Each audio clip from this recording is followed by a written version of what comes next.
to the Sounds of Stadia podcast, episode number 58. You're joining myself once again this week, Chris, one of your hosts, alongside the techie teacher himself. To my left, your right, my right, your left. Mr. Tom, how are you doing? I'm doing alright, but I can't seem to keep a straight face today for some reason. I don't know why, I've just got the giggles. You've got the giggles, It's because we were just about to go into another lockdown, Tom, so I think everyone's going a bit loopy and crazy. And below him, joining us, as always, as well, the man of many pixels, Mr. Richie. The worst thing about Tom having the giggles is he was starting to set me off as well. So as you were doing the intro, I was just like trying to stay straight face and not break out into laughing. Straight face, children, straight face. It's that thing when you get told off, you can't do anything but smirk or smile. Oh no. It's so Nothing funny even happened. Nothing funny has to happen. Just trying to get on with the podcast. As I mentioned, episode 58 of the Sounds of Stadia podcast, where we bring you all the Stadia news condensed down for an hour or so in a lovely digital package. If you are new to the channel, don't forget to give us a like and a subscribe down below. It keeps you in the loop with all things Sounds of Stadia, but more importantly, it helps us grow as a channel and bring you more content as well. As we are the longest Stadia running podcast this side of Google Maps, we're up to episode 58, so it's ticking over quite nicely, gentlemen, as we go into a busy period. So thank you to all of our lovely listeners and viewers out there, and also our lovely Patreon supporters over at patreon.com/Sounds of Stadia, where from as little as $1 you can give us a little bit more support to help us buy a coffee and help grow the channel with better equipment, better tools to do our job and bring you what we love to play and enjoy. We've got a great show for everyone this week. It's been another busy week in Stadia news. We're going to be talking about our November Pro games. We've got an exciting lineup of 6 new titles once again. They're spoiling us. It's not even Christmas yet and we're getting more presents than we can get around to playing, everybody. We've got some news on the Ubisoft front with some rebranding, some delays and some other such stuff. Speaking of delays, we were also going to be covering another title that's just been confirmed, but it hasn't really been confirmed. And we've got some big players entering what seems to be the cloud gaming market again. We're getting a bit busy in this cloud environment we all live in, aren't we, gentlemen? Yeah, somebody might have predicted that this thing might kick off back last year. Yeah, who said? Definitely getting quite cloudy out there. But But we're in the UK, so we're used to that. We're certainly used to that kind of weather. A little bit of housekeeping before we do delve into all that. We've had a busy week as per usual. I've been covering Monster Boy once again. I went on the hunt this past week for 3 relics, one of which was an ocarina. Yes, which, it was. It's very interesting twist. I'm guessing it was a throwback to Ocarina of Time. Tom? Was it blue? Sorry? It was blue? No, it was yellow, actually. Yellow, yeah. Oh, okay. But there is a really good part. Probably copyright reasons. Yeah, probably. But to my surprise, there was a really good part when I found said ocarina that I get transported back to an 8-bit era, which was interesting. Oh, yeah, totally a reference. Didn't expect it at all, and I had to play An ocarina that takes you back in time. Yeah, pretty much. But yeah, so that was great, and I do feel like I'm reaching the end of my Monster Boy journey. I've had 2 weeks now where it's not been overly stressful, so I'm guessing it's going to ramp up near the end, but go check that out. It's the calm before the storm. Exactly. And other than that, as part of our Halloween kind of theme, we did some Hallow streaming. Hope you all had a great Halloween, by the way. You enjoyed your sweets, your candies, your horror movies. Did either of you two check out some horror movies this past Saturday? We watched Hocus Pocus last night. Of course. Because it's Holly's staple go-to film for Halloween, so we sat down quite late and watched that. That's a good one. My brother pointed out to me is, the zombie guy in it? I think it's called Billy Butcherson.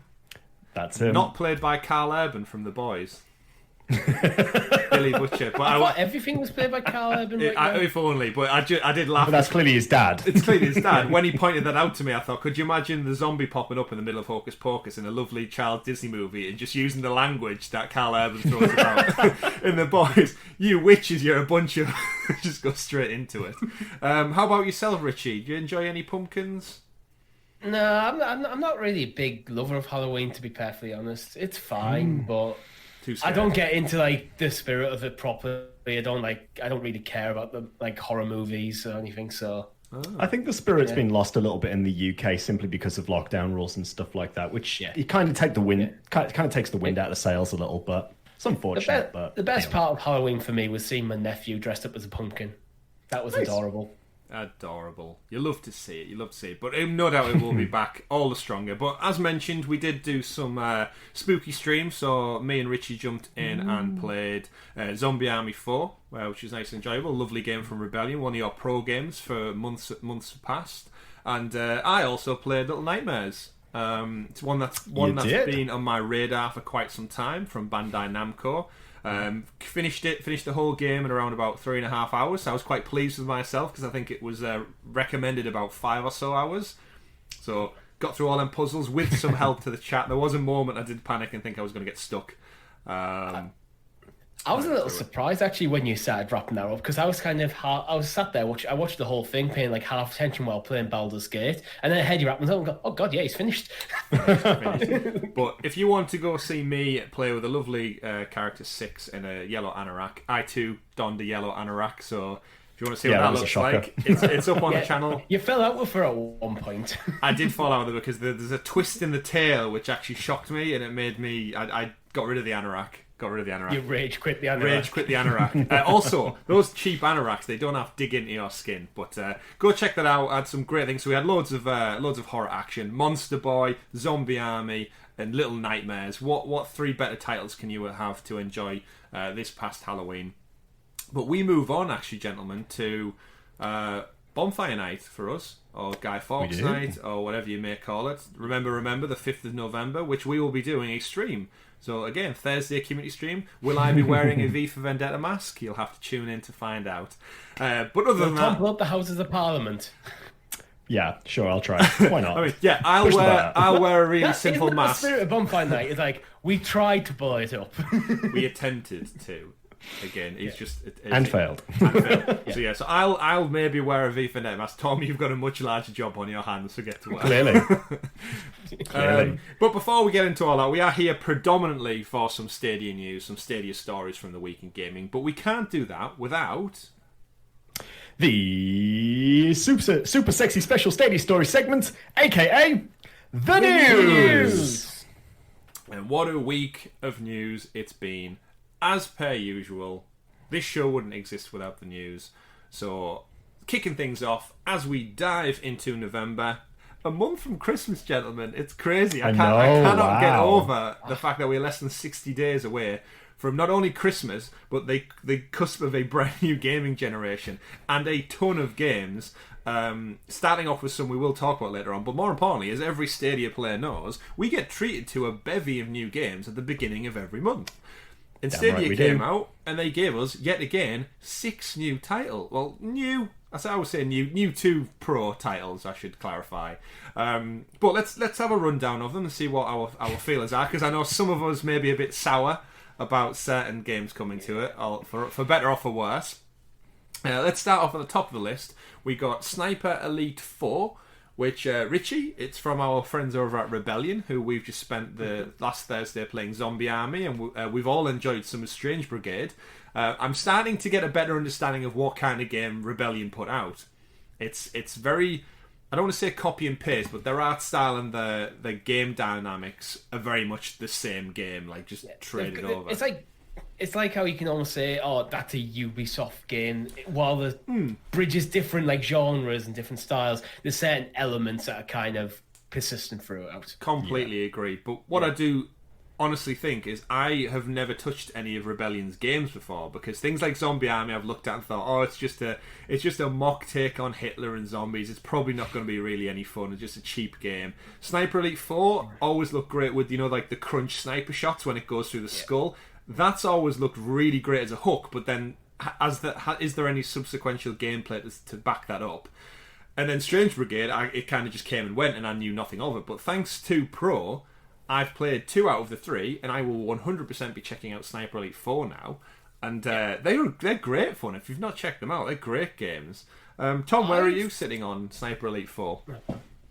I like the concept. Like, I really enjoyed Zombie Army 4, so I think Sniper Elite's going to be one that I check out. But I did play quite a lot of 3 as well, so I'm pretty much expecting the same again. Like you say, I think it's no discredit to Rebellion, but I think it is it's like a copy and pasted sort of style, just with like slightly updated mechanics, additional weapons, etc. Maybe tweak some of the concepts a little bit, but they're still great games. You know, they still hold up, and I know a lot of people do enjoy them. But like the Call of Duty franchise, it sort of gets a little bit stale for me after a while. So I'll jump in and try it out because hey, it's a free game, but it's not one I'll be putting hours into.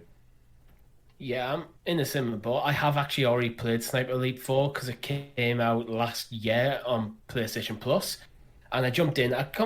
And I found it quite a slow, methodical, and tactical game. Definitely a good game, but you know, when it's just like, yeah, okay, I know what this game's about. It's not really for me. It's not so much running and gunning, is it? It is about planning. No. Like it's a sniper game at the end of the day. Yeah, like, it's about there's a lot of things like you're thinking about your positioning and the terrain and finding a good place to like settle down and watch what the enemy's doing, the movements of patrols and stuff in order to come up with a good way of taking them out to progress towards your objective. Yeah, it's certainly not Shotgun Elite 4 or large machine gun 4, heavy machine gun 4. In that way, it plays very differently to like Zombie Army, where Zombie Army is a bit more aggressive. But yeah, I'm right in thinking then that this hones in a little bit more on the sniper mechanics, so you do have to factor 100%. Like wind resistance and distance and such like that. You got to think about like the fall of a shot if you fall range things, the Coriolis effects and that sort of thing.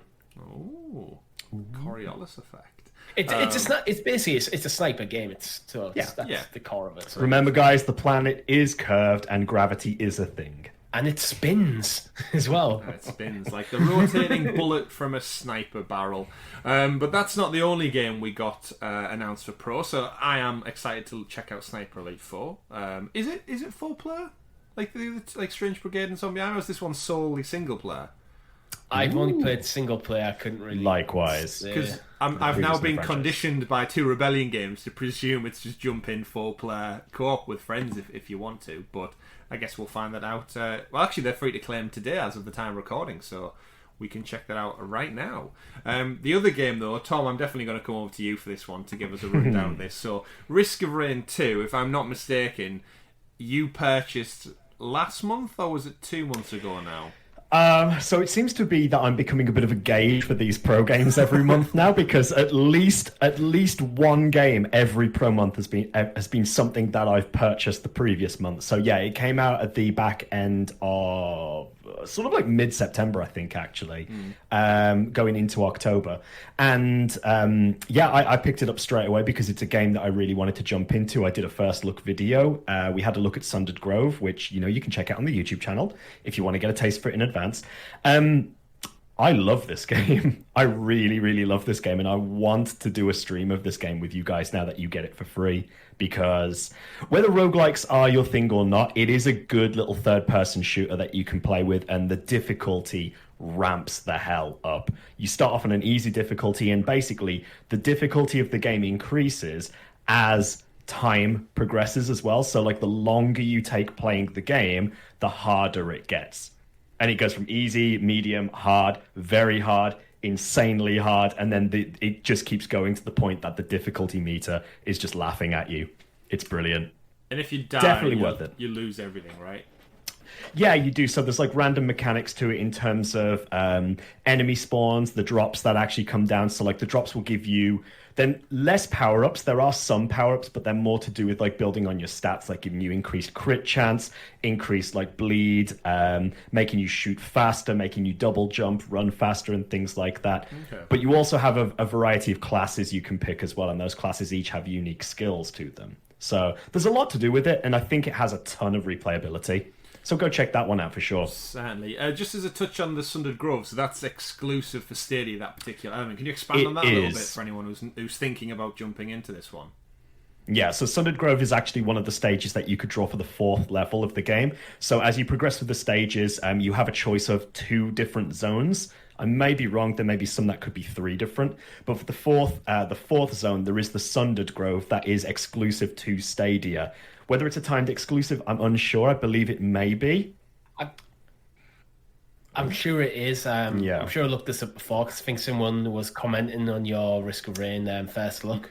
Absolutely. But it is one of the choices of levels, and it's set in a very sort of like, if you imagine like a cave that's full of mushrooms and vines that you can climb up and so on. It's just a very sort of like twisting and turning path with lots of different ways you can reach the end goal. The aim of the game essentially for each level is to find the teleporter, defeat the boss, and then progress through to the next area. Right. So it's fun. That's where your leveling system comes in. Wonderful. So yeah, definitely interesting. And if you want to sort that, Tom, I'm always down for playing a game that I've not checked out before, especially since it's Excellent. free. It's free now. How much did you pay for it way back when in September? If you don't mind. I think I probably paid around the 25 marker. I think it was.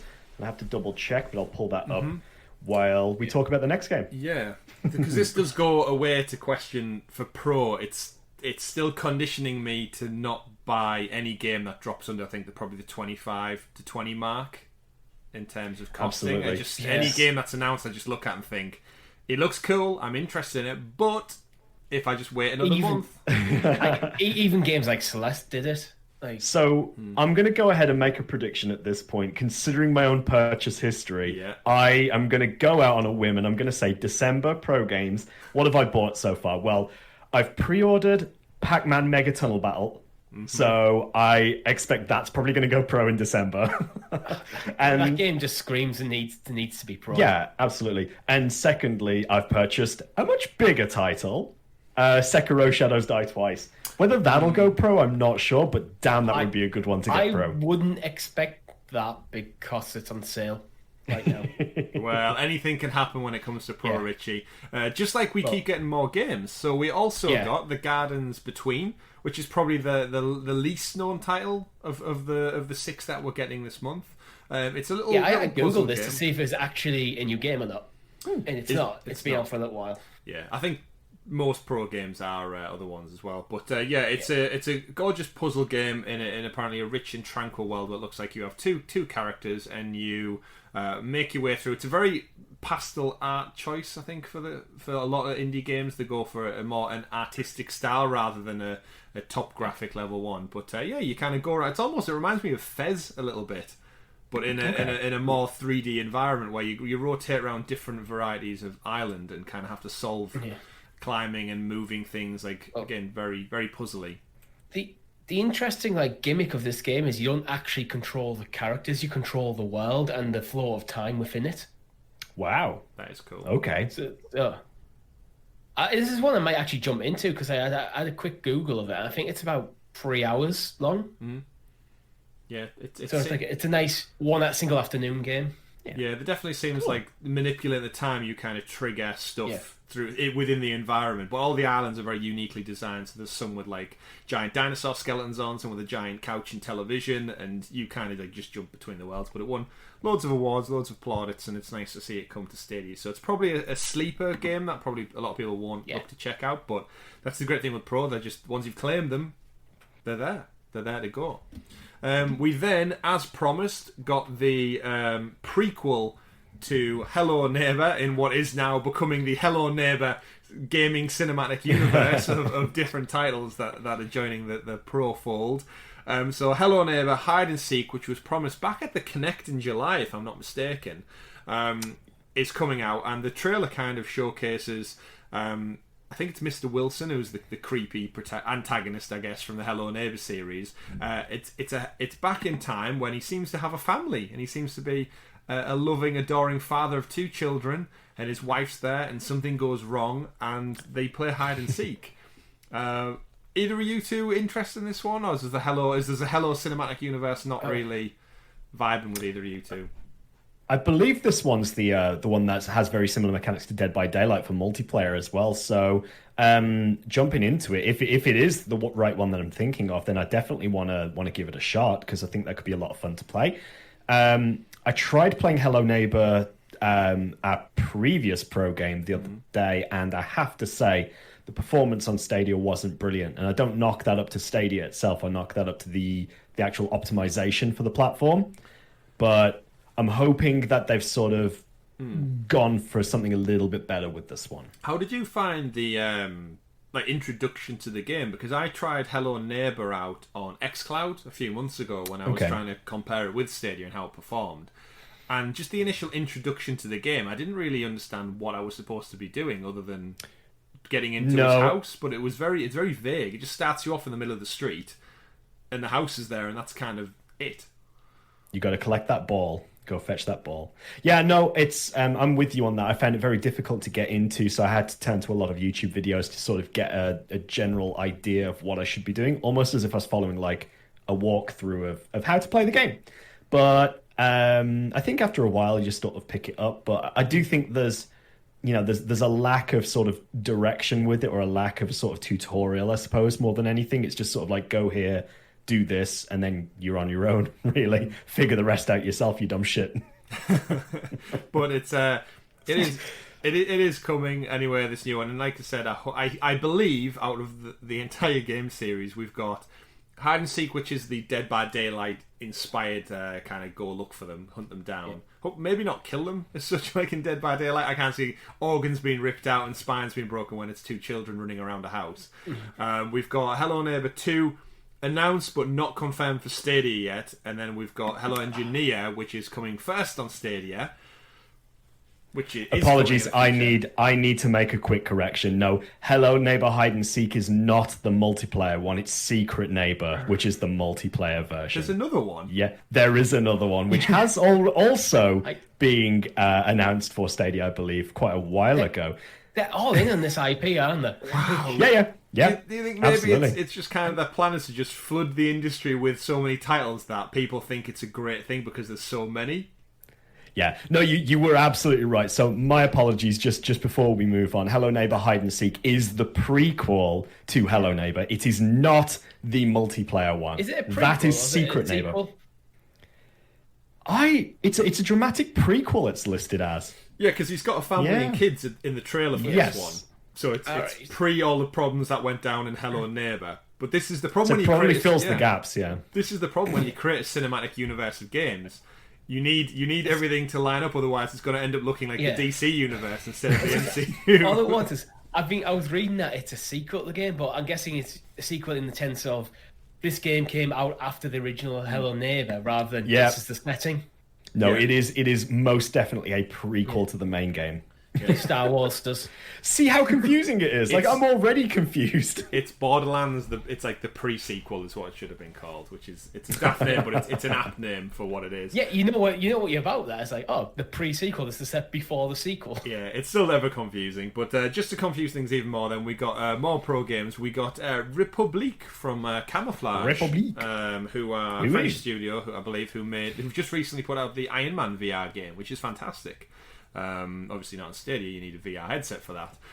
But back to this, Republique, it's one that was announced a while ago, and I think when it came out on Stadia, it kind of flew under the radar just because it was an older title, but it's very much like a Sherlock Holmes inspired game as well. The vibe I get from it, because you're going to figure out mysteries, and you kind of scan the room and you unlock doors and puzzle your way around. But Tom, I think did you buy this in the end or not? No, I didn't buy this one. I bought the other pro game, which we're going to talk about in just a moment. But this is very much reminiscent of like the Sam Fisher Splinter Cell / Metal Gear Solid sort of stealth action games a little bit. You've got to sneak through different rooms, different controls to sort of help you get around there, really. This, if I remember correctly, this was one of the games that was announced back when the Turing test was announced, like that long ago. Yeah. Like, wow. You know what the weird thing is? The weird thing about this game is I keep thinking it should be like almost like a point-and-click adventure story. It really isn't. I don't know what it is about it. Is that a fixed camera angle? Maybe? No, it's just literally, it's just the title and the artwork for some reason. It just makes me think of a different style of game to what it is. It's like, I really don't know. I might jump into this now. It's free. It was one of them I wasn't really that interested in buying, but now I've got it. It doesn't hurt to jump in. Oh, yeah. I believe, unless I'm mistaken, I believe this was the title as well that is available on the Google Play Store as well for mobile, and it is free as well. So no real shocker that it's come to Pro, but yeah, it was available for purchase before. Yeah. So you can play it on your phone in multiple ways now. But this was one of those titles that didn't really pique my interest. Interest. Republic. But then now it's a pro game. This is the perfect example of if a game sits around £12 to £20, then just wait and you'll eventually get it. It would seem. Yeah. But as we mentioned, Tom, speaking of games that you also buy and get eventually, we also, as a final pro game, we got Sundered Eldritch Edition, Unravel Dark Magics, Unlock New Past in the Past, beautiful exploratory platformer which you've sunk some hours into. Also bought back in September, maybe. Yeah, I think this one was around about the £17 marker. Just to correct myself as well, Risk of Rain was £16, $15.99. So again, right in that price point there. So on that basis, if you see a game that's worth about that much, hang fire. That's what I reckon. That's what we seem to be seeing, don't we? Yeah. But Sundered, beautiful game, absolutely beautiful game by the same creators who created Jotun Valhalla Edition and also more recently Spiritfarer as well. If you like Eldritch Horror, if you like the idea of like H.P. Lovecraft, definitely give this game a shot. It's a nice 2D, beautiful art style roguelike game where you are dropped into this sort of like hellish, eldritch sort of nightmare in this weird sort of fantastical sci-fi laboratory. And you've just got a sort of like Metroidvania-esque map to explore. So you start off at one point where you can upgrade skills based on sort of crystals, I believe they are, that you collect as you defeat enemies. And ultimately you fight bosses, you unlock additional powers. That helps you get things like your double jump, your triple jump, being able to open doors, being able to like get security access to different areas. It's, in a nutshell, it's a roguelike Metroidvania game. If you like games like, off the top of my head, Dead Cells, Rogue Legacy, that sort of like genre, or again, Castlevania, Super Metroid, then this is definitely one for you. So that's my next question, because I've asked this, I've listened to this many times, I hear it on old gaming podcasts as well. Are you able to give a brief description of the difference? What does a roguelike, a roguelite, a Metroidvania, because I have an idea in my head, and I know I've had it explained to me once or twice, but I'm very well aware probably a lot of our audience is sat there thinking, I hear this terminology used all the time. Just a bit more detail on what that means to give us an idea, because... Or Richie as well, if you've got any take on that as well. Because I hear it, and in my mind, I think I know what it means, but then I question it at the same time. Yeah. So a roguelike game is very much a game that has a lot of randomized elements to it, but it also means that your death in the game resets everything to sort of like a default position, but you maintain some level of progress, like particularly with like skills, for example, or maybe stats that you might have boosted. Right. Whereas a roguelite game still has those hardcore elements, but it's more about just like randomly generating the space rather than keeping your progress. So a roguelite is more about changing the world that you're in and nothing more than that. Whereas a roguelike is very much sort of like you can still make progress and that progress is saved, but every time you do it, the world is still randomly generated. Right. Metroidvania is this idea that you have, again, it's very much this like roguelite way of playing in terms of like the world is randomly generated around you. I wouldn't say Metroidvania needs to be randomized. I think I'd say Metroidvanias absolutely aren't randomized. That's kind of the point. Sorry, no, you are correct. Yeah, so it's more about that map style system, isn't it? Yeah. And it's about having different areas that are locked off based on progression as well. Yeah. So you could... Castlevania Symphony of the Night is a brilliant example back on the Super Nintendo. Monster Boy is a brilliant example of a Metroidvania. You're meant to remember the things that you can get back and go back to find stuff. So that is a Metroidvania. Yeah. That's because I heard those comparisons used for 2018's God of War as well. But with that being a third-person action-adventure, I thought, how can that comparison be made? But...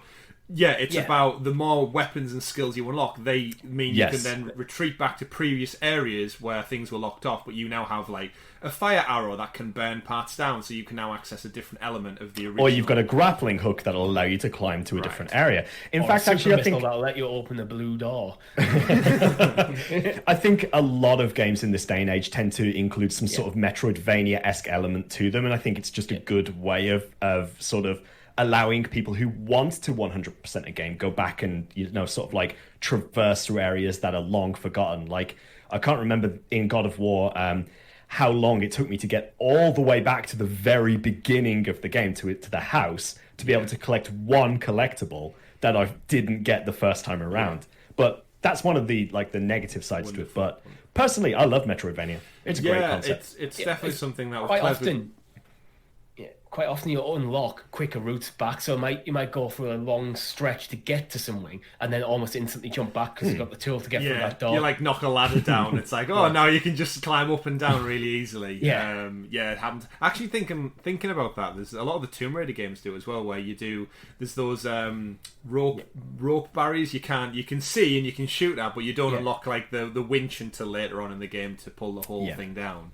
But thanks for clearing that up. Just gives a bit of clarity, because, like I said, that terminology, I think, is flung around for almost every game discussion that goes on now, especially as we get towards Game of the Year. In a way, probably Jedi Fallen Order, which we're about to get on Stadia, is very similar. Until you lock new Force abilities, certain things are kind of kept away from you to retreat back to. So, interesting stuff. And that brings a wrap on our pro games for November. Overall, gentlemen, actually we'll go to you, Tom, since you bought three of the 6. Which of the 6 would you recommend people check out first? I'm an avid lover of Risk of Rain 2. I would definitely say, even if it's not your sort of type of game, give it a shot, run through it, at least get the first achievement and unlock the second character for playing through the game 3 times. At least do that. You might get a better understanding of how the game functions. Wonderful. And Richie, which of the 6 will you be checking out first? I think it's probably going to be The Gardens Between.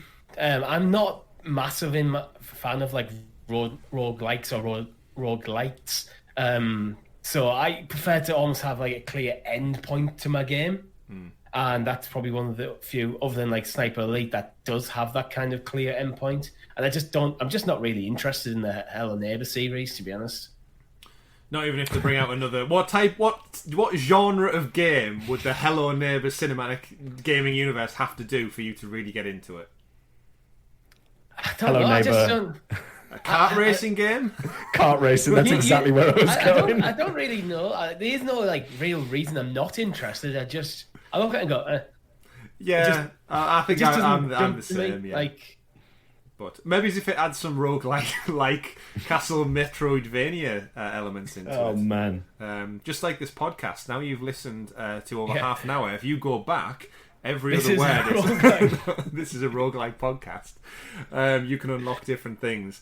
Speaking of unlocking different things, our second news story of the week is Ubisoft came out and announced their subscription service is being rebranded, and it does actually play a really important part when it comes to cloud gaming, especially Google Stadia and the upcoming Luna, Amazon Luna that's been announced.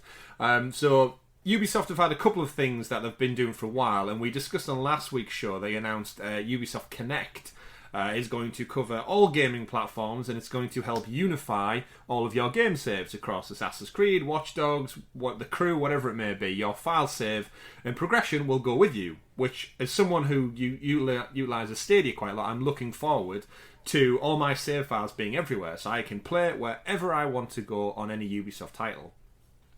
They followed that up this week with their Uplay Plus is being now rebranded as Ubisoft Plus. So we now have Ubisoft Connect, which is your save files in the cloud, and we've got Ubisoft Plus, which is now their subscription service. This has been pertinent to Stadia because now they've announced that it's coming to Amazon Luna on November the 10th, before Stadia, begrudgingly, although it will be on Stadia by the end of the year, which means titles like Watch Dogs Legion, Assassin's Creed Valhalla, and the upcoming FarCry 6 will be free on the subscription service day one. Amazon Luna getting it early, gentlemen, for $14.99 on the beta, and it's coming to Stadia. Would you like to theorise when it might be coming to Stadia? Because I have a date in mind. So do I. Richie? December the 31st. By the end of the year. Coming soon. Exactly the same day FIFA comes out. Oh, clearly at this point. I actually have a calendar. Before we delve into all this news, when you mentioned FIFA there, Richie, I want to do this as a weekly roll call until we hear a damn thing about it. FIFA's now being out in the wild on other platforms for 23 daes now, and we're still yet to hear anything. So I will give you all a weekly update on how many days, if you remind Next week, it'll be 30 days. Oh, spoilers!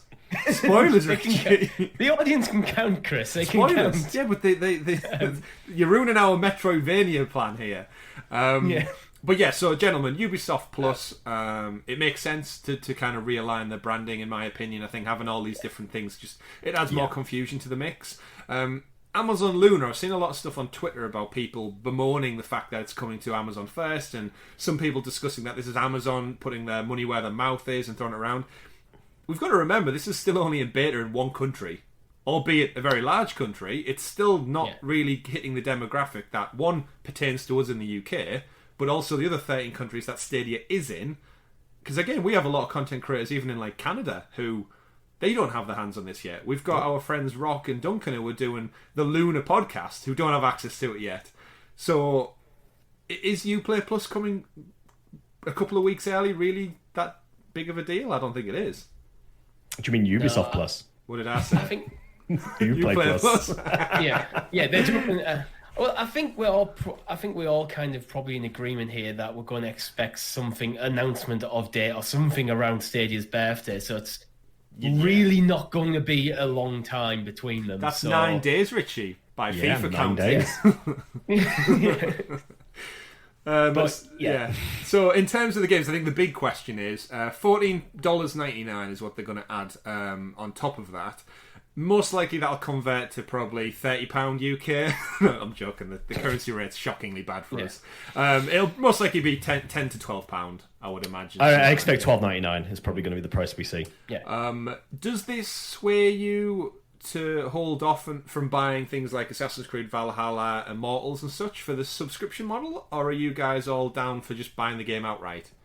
100% yes. I've cancelled my pre-order for Immortals Phoenix Rising because of it. Yeah. Okay, Richie. I think the value is actually incredible. If you think, if it's let's say we'll stick with dollars, so it's about $15 a month, and you're getting Valhalla, you're getting Watch Dogs, you're getting Immortals. That's about $180 worth of games. Yep. So if you think about how long you'd have to keep the subscription live, 10 months. Yeah, basically a year. And so there you go. I think that just sums up the value of it. Yeah, it's the maths is pretty simple if you ask me. Yeah. You know, I could, as long as I play and complete one of those games within two to 3 months, I think I'm easily getting my money's worth right there.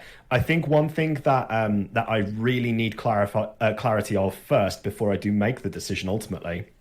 Yes, I've already cancelled my Immortals Phoenix Rising pre-order.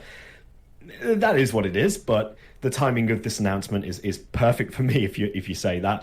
I need to know, is it a 12-month sub package or is it a rolling monthly that I can cancel at any time? Because if I can play these games, beat them, and cancel it after 3 months, then I am laughing.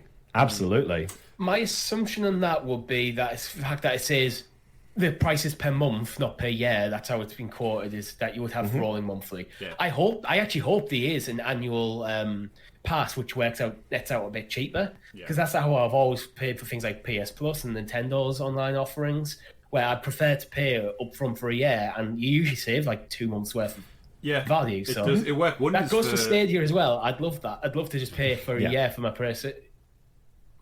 Yeah, it works wonders for things like Disney Plus did it. I think I picked up $59.99 for a year's worth of Disney Plus, which worked out being £6 a month as opposed to 7 or 8. So savings left, right, and centre. I do think we should look at the current Uplay Plus model, Tom, because that is on PC and that is a rolling subscription. So I'd imagine now it's been rebranded and it comes. You would think they just follow the same model that works on PC, albeit we're getting a lot less games as well.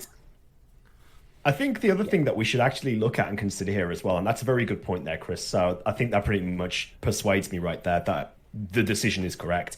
Not only does it allow you access on Stadia, but just by having that subscription alone also opens it up on PC, on Amazon Luna. So again, you pay just one price on one platform, and you get it across all platforms. It's just a payment to Ubisoft, and you've got it to any platform. Yeah. Like, you know what it is? It's Netflix for Ubisoft games. Oh, yeah, it is. It's Netflix.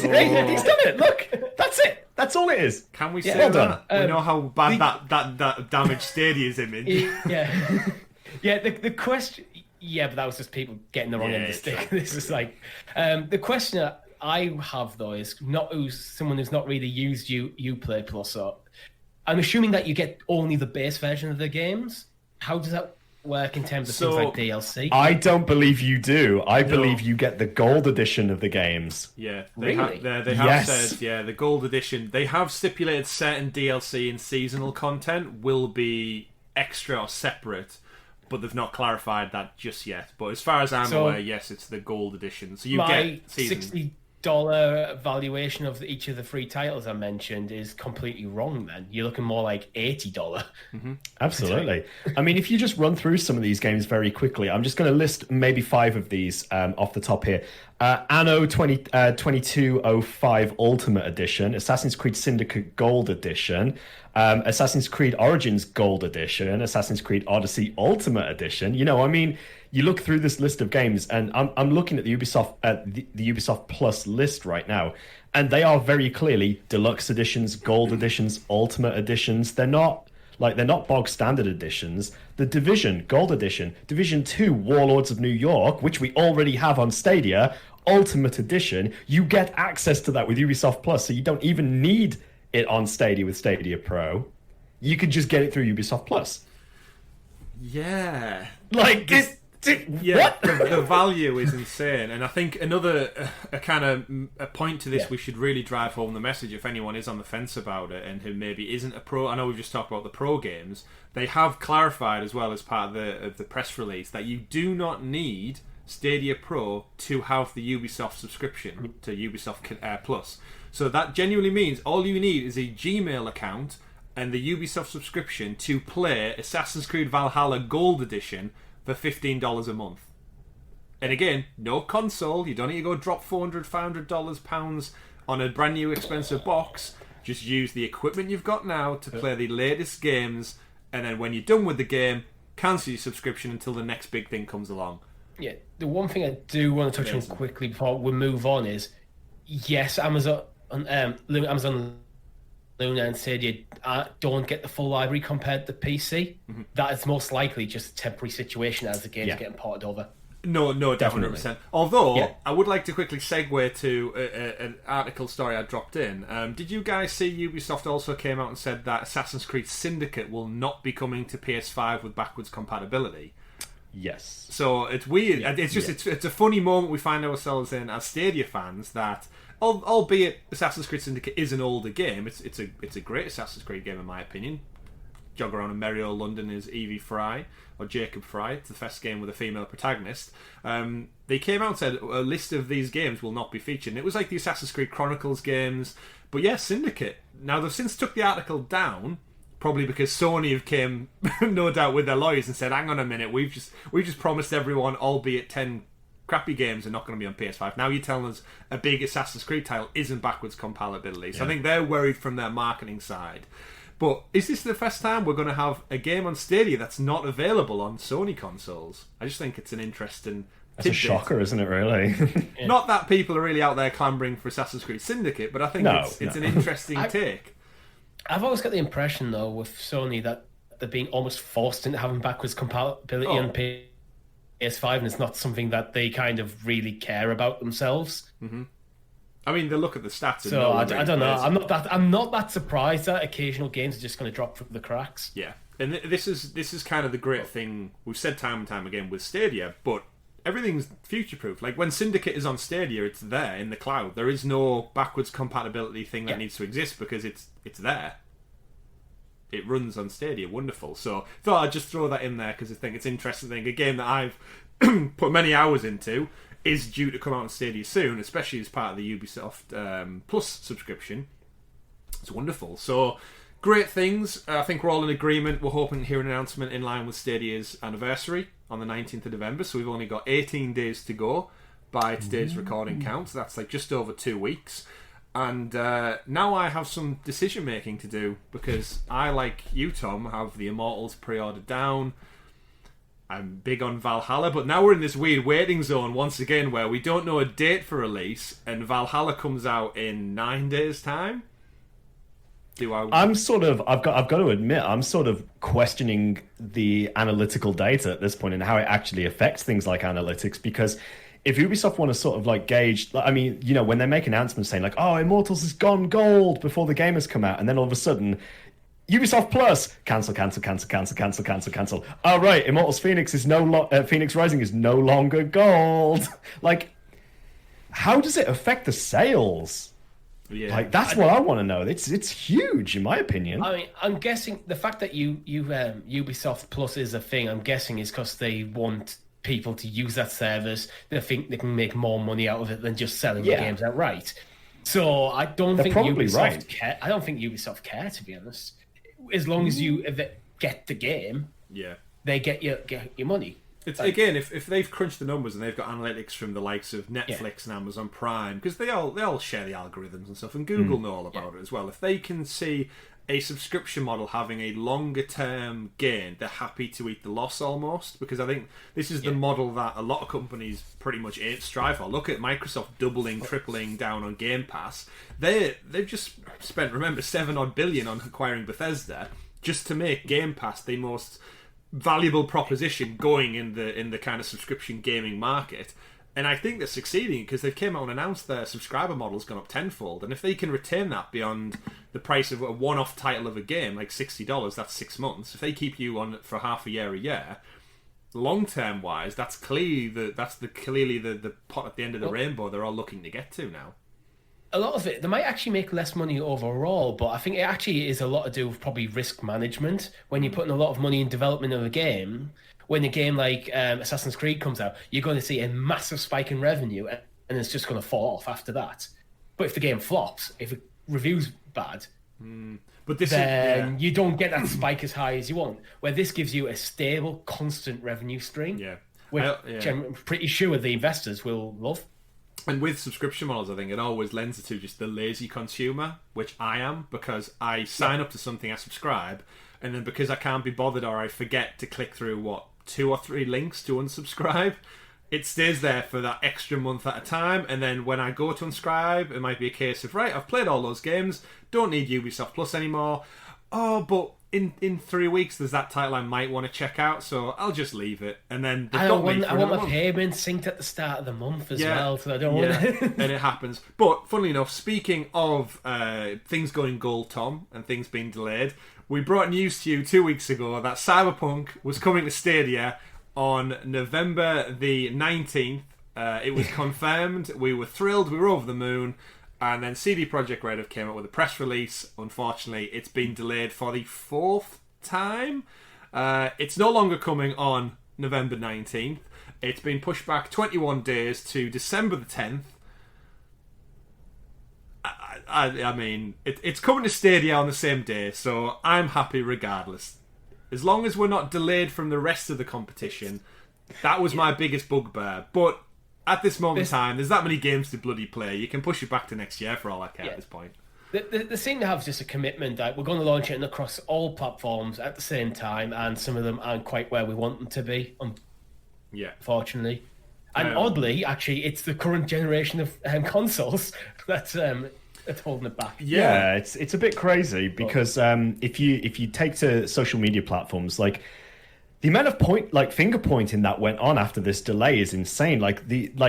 On the Cyberpunk Reddit, there was a guy who made a huge thread about it's all Stadia's fault, to which people were basically saying, actually, there's a ton of evidence that proves it isn't Stadia's fault. To which CD Projekt Red, the press release. Even CD Projekt Red came out and replied in a Q&A session saying Stadia isn't an issue. It's very easy to port across. I also feel for somebody on Twitter who back when we had the November release date, at Posh Penguino said, Cyberpunk game, hi, before I book the 19th off work, can I have full confirmation the game is going to come out on this day? No take backsies. To which Cyberpunk, the official Twitter account, replied, full confirmation. Oh dear. Yeah. But hey, going back to what Richie's always said and Mr. Miyamoto's always said, about unfinished games and so on. I like how I get credit for this before. Oh yeah, oh yeah. I mean, the amount of times we've said it on this show, but at the end of the day, it's true, isn't it? Like, I'm happy to wait that little bit longer because everybody else has to. Mm-hmm. Yeah. Like, for a better game, yeah, sure, go for it. And I think now that it's a different sourness is conversation. Yeah, I think it's a different conversation if it was only delayed on one platform. Then absolutely. if the whole thing's getting delayed, it's like, well, nothing changes really. Yeah, I don't have that sourness because unlike FIFA, EA, I'm not sat waiting for a release date later. Like, we're in the same boat with everyone else now. But yeah, back to your point there about Stadia, Tom. I did honestly think it was a great insight to see how CD Projekt came out and basically said, well, actually, the Stadia version is essentially the PC one that we've ported across.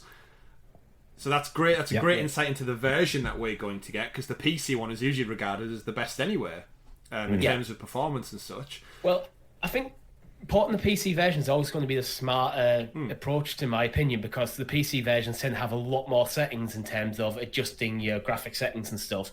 So they'll probably port that, made some patches to lock certain things to get the performance, and then you're done. Yeah. But it does give us a bit more time to play other games, such as Assassin's Creed Valhalla and other stuff. So for me, who's probably going to look at putting over 100 plus hours into Valhalla, I'm fine. I'll keep it, push it back into December, and I'll play it over Christmas a little bit more. It's my Christmas break game. Yeah, I just really hope that when it comes out, considering all these delays, I do hope that it is a quality game for CD Projekt Red's sake. Like, I know they've got a really good track record, but I mean, the delays are not helping publicity. I just really hope that they're for the right reasons. Yeah. Speaking actually of publicity, this delay now pushes them completely out of Game of the Year contention. Absolutely. So we covered it in one of our post shows, but now they're back in December. Jeff Keighley's already came out and said they're not in there. So that gives, in my opinion, a straight run for either Last of Us Part 2 or Ghost of Tsushima for Game of the Year. That's a good shout. Whereas now next year, Cyberpunk is now... well, Animal Crossing too, yeah. I'm not joking there. That's my prediction. I think it will be Animal Crossing. Well, we'll discuss that at another time. But it's interesting how now, all of the hard work they've now put in, they are now literally going to be... They're going to be the Jedi... Unless it's a stellar Game of a Generation title, they're going to be the Jedi Fallen Order of next year. Whereas nobody's putting Fallen Order for Game of the Year this year, even though it's in contention. It's not even going to be in the conversation, I don't think. Whereas I don't know how much they care, to be honest. The Game Awards is great, but I think it's... I mean, how many... It's a nice accolade, but I don't think it's your main focus. Look, how many people out there though have the Witcher 3 Game of the Year edition? It's a big marketing. I do as well. All three of us have. I have the day one version, which I actually bought like a month after it came out. But I think from a standpoint, it does a lot. Like all those outlets putting Game of the Year, and again, it's just a shame because, like I said, they put so much work into it, and to miss out by Jeff Keighley and other people's rules of because it falls into December, it doesn't get in the running of it. It's you have to, which is a joke in its own right. Yeah, you have to put the cut off somewhere. Yeah, Christmas. 31st if of you're December. Going to have the game, if you're going to have the Game Awards in this year, you kind of have to put the cut off before that. That's why there should be. But speaking of games that will also be in the 2021 running, it's going to run up, we suspect, against FarCry 6 maybe, but that also has been delayed. So our next story of the week is in and amongst all the Ubisoft news with Connect and Ubisoft Plus and subscriptions and yada yada yada, all of that kind of news. Far Cry 6 has been pushed back, they said into the financial year, so they reckon any time around April 1st 2021, along with Rainbow Six Quarantine as well. So essentially the two titles we're expecting to get, to be fair, I expected to be playing Quarantine by now, even though we're all in quarantine. I think that game's just kind of... I don't know if they know what they want to do with it anymore because it's been so long. I think it seemed to just come almost vaporware. So this is the first time in ages I think it's been openly acknowledged that game still exists. Yeah. Mm-hmm. It's true. So that was the biggest news for me. It's like, oh, that's actually... I think that's sort of thing. I know we're getting a lot of announcements of delays and so on, but I really, really, really think that the sort of the sort of story around it needs to be remembered. That, like, look at the state of the world at the moment. It is more difficult to produce anything right now. So we have to be understanding of these games getting delayed. And I know people get anxious about, oh yeah, but you said early Feb 2021 and so on. But realistically, look at the state of the world and just acknowledge the fact that things are going to get pushed back. It's happening in every industry. So not really surprised. It's the little things that you probably don't think of. You probably sat there working some code and getting a bit stuck, and you can't just go, Frank, can you have a quick look at this? Yep. It's a full-on Microsoft Teams meeting or whatever, and sharing your screens. It becomes a lot more complex to do simple It's also things. more difficult because they're probably having to upload assets to the cloud and then downloading them somewhere else and so on. And that process would be a lot quicker on a local network where it could just have like gigabits of data being transferred back and forth rather than up to the cloud, wait for it, down again. Yeah, 100%. It's an interesting one with all this Ubisoft news because you're right, Richie. I think addressing quarantine exists. I feel like because it's part of the Rainbow Six Siege kind of like ethos. Yeah. I don't think that bothered about it because I think they support Rainbow Six Siege so well. Quarantine is just going to be another string to the bow, and I wouldn't be surprised if we don't see it until next Halloween. Now, I think they're going to push it and just until like the horror is the thing again. So maybe see it late next September. I'd suspect. They're saying for like the next, like this current financial year, just not this calendar year. Mm-hmm. No, so actually, no, is it this I'm sorry. The game is now being delayed till sometime after. Oh yeah, so it's not this financial year. It's into the next financial year. So yeah, you're probably right. So sometime around then, which again, I don't really mind that much. In terms of Ubisoft and the general sense of games, I just feel bad for Watch Dogs Legion because it's been put out in the middle of the hellfire that is the gaming season of this year, and now Far Cry's been pushed back. I just think Watch Dogs would have performed and had so much more time to breathe in and around February and March next year, and I've seen it on. I mean, one of our other stories we'll get to in the game updates later on, but. It's sitting around a 75 on Metacritic. It's getting some praise, some not so much. It's got some bugs. I just feel like this game would have been better. Like, you've got Valhalla coming out in 9 days. Any of us play Watch Dogs? No. Me neither. And I would love to play it, but I don't want to commit to it, knowing that Valhalla is on the horizon. And Ubisoft Plus. And Cyberpunk was on the horizon. And everything else is on the horizon as well. Horizon is on the horizon. It PS5. It is on the horizon. Forbidden West. But either way, I feel bad for Watch Dogs League. I feel like it's a franchise that's been scuppered by its own marketing problems for both the sequel, the original, and now this one, and it just can't get a break. And I think Legion may be the last game in the series we actually do see. I think I said it last week where I think Ubisoft think there's a good game in there, but don't quite fully know what that franchise is yet. Well, they've done 3 iterations, all mildly different from each other, and unfortunate. But if it's part of a subscription model, more people might check it out at least. Yeah, definitely. So Rainbow Six Quarantine and Far Cry 6 have also been delayed, so we'll look for those some point in the future.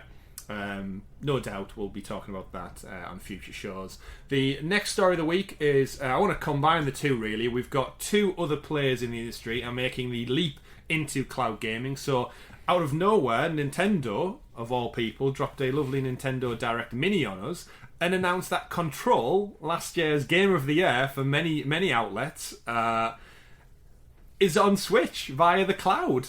And just like that one came out of nowhere. Literally out of nowhere. We do know they've had tests like this running before. Resident Evil 7, I believe, and Assassin's Creed Odyssey were actually running on Switch in Japan only. Some point, I think last year or the year before Stadia even launched, if I recall. So they've done it before, but isolated to Japan. If you want to try it, it comes with a demo. It is actually called the Cloud Edition, and it comes with, or the Cloud version, and it comes with essentially like a 10-15 minute demo to check things like latency, lag, all that kind of stuff. You can do it in performance mode or visual mode, and essentially you can play Control on the Switch. And yeah, just like that, they did announce. It does use though Ubisoft Game Cloud, which I've never heard of before, and after looking at the website, it looks like some kind of like startup tech company. But me and Richie were talking pre-show, Tom, before you arrived. This is exactly what I've we've kind of all wanted. Like, if Stadia could partner with Nintendo, it's an absolute match made in heaven, because them using this Ubisoft cloud server, I've seen a lot of screenshots on Twitter. You get placed in a queue to play the game, and I've seen people that's on the Switch says you are 160th in the queue to play this game, which is not a great experience. I don't want a queue to play a game. I've only got limited hours of the day. It's a complete deal breaker for me, having a queue to play my games. It's reminiscent of GeForce Now's free edition, basically. Like, limited spots, you get placed in a queue, limited playtime, and I think that's going to make it suffer. Don't get me wrong, it's bloody cool that it's getting, Nintendo have come out of nowhere and said, oh yeah, here's a cloud version of a game. I think I give Nintendo a bit more of a pass because it's clearly something they're experimenting with rather than all in with. Where the free version of GeForce Now, sorry, that just sucks. It's like... But it raises other questions for me, though, as to, you've got Control available on Luna, Control now available on Switch in the Cloud Edition. When are we getting Control on Stadia? It's got to be soon, right? It's got to be. Yeah. I mean, 505 Publishing, who do the game, are all for money, as we know from the Ultimate Edition, which I've bemoaned on the show before. So it's probably... I mean, there's a clouded version that clearly exists, so I wouldn't be surprised if it's not long before we see it. It should be a great game to get on Stadia. In terms of the wider picture, though, this is just another big company stepping into the cloud future, where everyone seems to want a piece of right now, which no surprise, because it works. It's a cheap method, and we were saying, Richie, the Switch is the perfect vessel. I know, Tom, you love your Razer Kishi, but it's not a fixed set piece of equipment like the Switch is. There's 62 million of these little babies in the wild now. Imagine Stadia on this. Like, do it, you two. Just leverage the power of Google's cloud and Nintendo's legacy. Nintendo's legacy. Right there, I want Stadia on it. I don't think it's going to happen, but just that is the ideal match made in heaven for me. Is Google's cloud, Nintendo's legacy. Leverage the two of them together. Because let's be honest, Nintendo have nothing in terms of an internet infrastructure, but it's just so weird that they've just went. I mean, we got Tetris 99. Exactly. I mean, let us know in the comments if you think that's a good move, or are we just being completely head in the clouds about it? Do you remember the alien UFO? That was big. That was wow. Yeah, I forgot about that. Wow, the complete knockoff of the Switch. Yeah. Wow. But then within the same week, everybody, Facebook Gaming have also came out and announced that they are going to dive into the world. Of course they did. But not quite the same, to be fair. They did come out and they announced Jason Rubin, actually, who I didn't realise was the vice president of Facebook Gaming and such, previously of Naughty Dog. Him with Andrew Gavin kickstarted Crash Bandicoot way back in the day. So he's well known in the industry. I didn't realise he was over on the Oculus side of things. They've essentially said they're going to be exploring cloud to leverage types of games that you wouldn't be able to play traditionally on a mobile device. So, again, we're not talking like AAA games. Just anything that they don't want to use on your local memory, they can leverage that by having it in the cloud. So imagine whatever Asphalt game they're up to, or Angry Birds or something like that. If it has a lot more graphic fidelity and stuff, they're going to do that. But again, it's another company worth absolutely millions investing in the cloud because it's an easier, convenient way. I feel like Facebook have got a real uphill battle ahead of them here because I just think Facebook in general don't have the best rep in the world at the moment after a lot of things that have happened recently. And they're definitely going to be catering more towards the casual market as opposed to I'd say even more casual than the Stadia market is what I would expect. The only real upside for this is I don't really care about the Facebook casual cloud gaming stuff. It doesn't interest me at all. But Facebook own Oculus. Yeah. If this is just their entry level into cloud gaming to kind of figure out the bugs on a lower tier of game, so to speak. I don't mean to be disrespectful when I say this is not as big titles in terms of sheer size or graphic fidelity. Maybe they're using this as a way to learn more about cloud tech than to transfer that knowledge over to like Oculus. Yeah. I mean, even in the statement when they came out, and Andrew basically said that it's they're not focused on that. It's pretty much the focus is free-to-play games. There may come a day when it makes sense for us to offer a premium game, but the company wants to start by making it as easy possible to play these type of games. Free is usually pretty easy. And we said while it's theoretical right now, we could eventually look at integration with Facebook Gaming and the Twitch Star streaming service. So what if a streamer is playing a game on Facebook and I want to play with the streamer? He clicks the link and it's click to play essentially is what he's describing. But by the sounds of it, I for one, I don't think I've ever played a Facebook game other than like maybe way back when on like the iPhone 4. We joke about Farmville, but I think that was the last Facebook game I played. Probably me too. Probably. But you know what? If you're into Facebook gaming, this is probably a good proposition for you. And you're also probably not listening to this podcast, so... Yeah, true. My personal thoughts about Facebook is they're very greedy in what they do as well. Like with the Oculus purchase, I know that it very much, if you purchase an Oculus Quest or so on now, it's always, you have to log in through Facebook. It's all tied to your Facebook account. It's a whole data farm that's going on there, and I don't like Zuckerberg. I just don't like him. I know they're two different sort of like, two they're sort not of that entities. Distinct. They're not that distinct though, because he owns and runs Facebook. It's not like he's a shadow owner or something. I mean, that's just my personal view. I think he's a bit of a twat. I won't touch this with a barge pole, I'll be honest.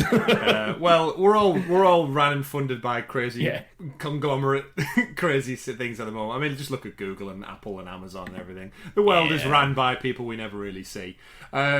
Speaking of people who are on the ground, spending their hard-earned cash, with Black Friday on the horizon, it's no doubt going to be a very different month this month than everyone. So I mentioned at the top of the show, but we're all about to go in the UK into another month's worth of national lockdown. So we're not getting out of the house for Black Friday, even though it's our friends over in the United States who celebrate it the most. However, some news dropped out this week that the Stadia Premier Edition will be getting a discount sale, specifically in Best Buy, I think over in Canada and most likely the States. So if you are contemplating picking up another Premier Edition, do so while the deal is hot, which actually points me to one of our viewers, one of our friends as well, AmeriGamer is giving away a Google Stadia Premier Edition as well, so go check out that. Just YouTube, AmeriGamer, find her on Twitter.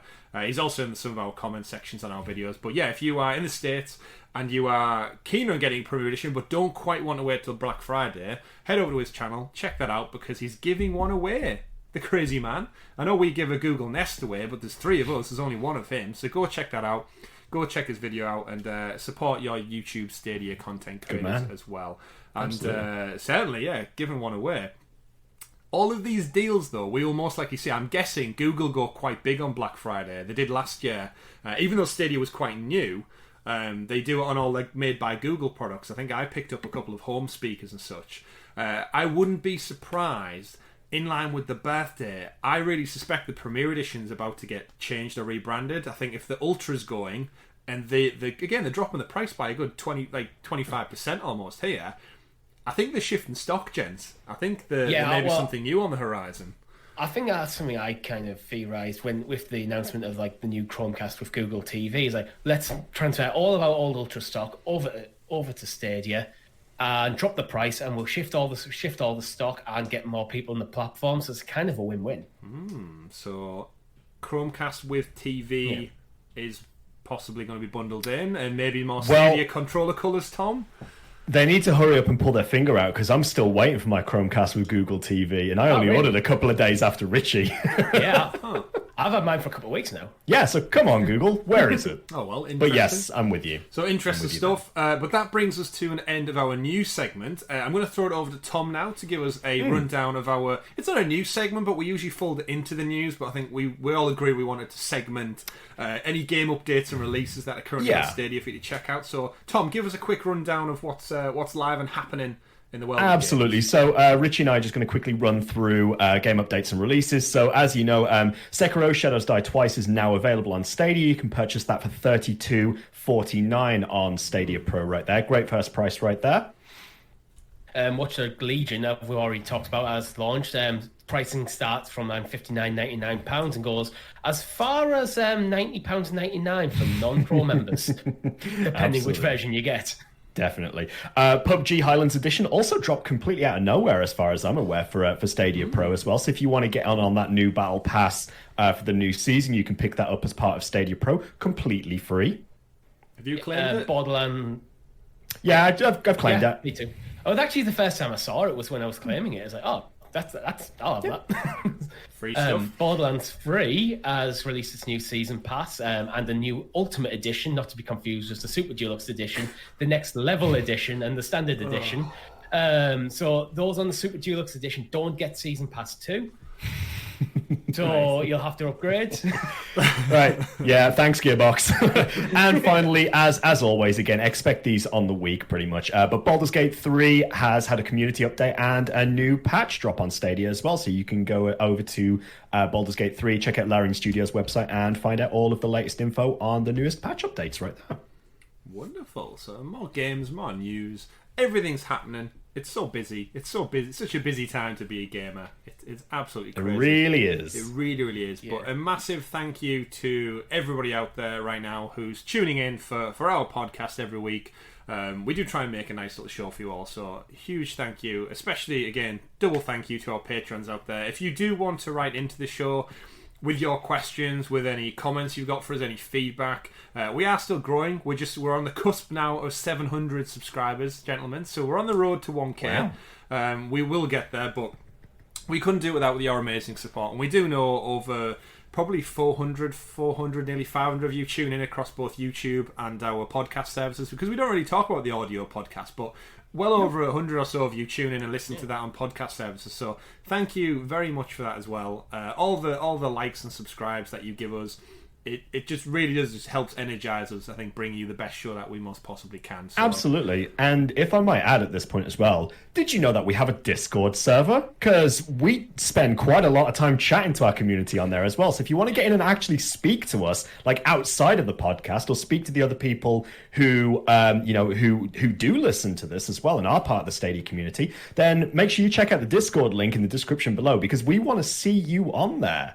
Yeah, I've actually really enjoyed all the people who've kind of I don't want to say came out the woodwork, but I know a lot of people do listen and watch content that they're just happy to be a silent listener and a viewer. But like we all talk, we're all just human beings who play games, and we talk shit about them and we joke about them, and the podcast gives us an hour or so to really talk about the news and discuss it, and we get to give very short form views on what we feel the current state of affairs is. But in the Discord server, we're just available pretty much whenever we glance at our phone. It's like a text message, and we message back and forth with loads of people in our community. So yeah, if you are one of those silent listeners and you've always wanted to reach out and chat to us, but you don't want to go out on Patreon, or you don't want to leave a comment in the YouTube section, just drop on a Discord and chat with us and talk shit about what we're up to at the weekend and what we're up to. Even just this past week, I was talking about building a shed.